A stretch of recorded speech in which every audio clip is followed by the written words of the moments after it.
Summer of 2011, I had the opportunity to explore the western United States when my family decided to go on vacation to South Dakota. Home to much wildlife and famous historic landmarks, South Dakota is divided into two halves, east and west. Eastern South Dakota has lower, flat topography, while western South Dakota is more rugged and mountainous. In eastern South Dakota, there are prairies and plains that stretch for miles. In the western region, there are steep ravines and jagged slopes called the Badlands. Also found in western South Dakota are a low range of mountains called the Black Hills. Among these features in South Dakota are a wide range of wildlife. Driving through the Black Hills, it is not unusual to see herds of bison roaming freely by the road, grazing on the grasslands. Along the ridges and in the Badlands, there are deer and mountain goats enjoying the shade from the mountains. In the dry climate of the Badlands, many little creatures make their home among the tumbleweed, including rabbits, prairie dogs, and rattlesnakes. Among the insects found in South Dakota are monarch butterflies, wolf spiders, and their state insect, the honeybee.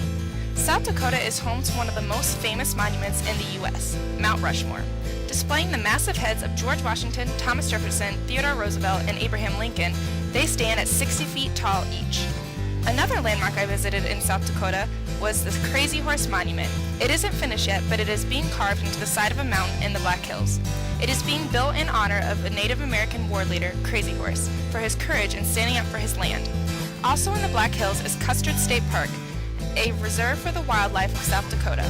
Driving through the park, my family was able to come face to face with many animals, including the begging burros that come right up to your car window to feed on whatever food you have. The largest city and tourist attraction in South Dakota is Sioux Falls. It is home to the Big Sioux River and its beautiful waterfalls. In Hot Springs, South Dakota, I visited the Mammoth Site, the largest mammoth research facility in the world. Inside, there are many Ice Age fossils on display, and the actual digging site is open for tourists to view up close. Along the way to Mount Rushmore, my family got to drive on Needles Highway, a scenic route through the Black Hills. On the highway, there are narrow one-way tunnels cut into the rock that seem impossible to fit through, but the view is breathtaking. On my vacation to South Dakota, I was able to have many new experiences and learn a lot about the western United States. South Dakota is home to many famous landmarks, vast wildlife, and beautiful geographical features.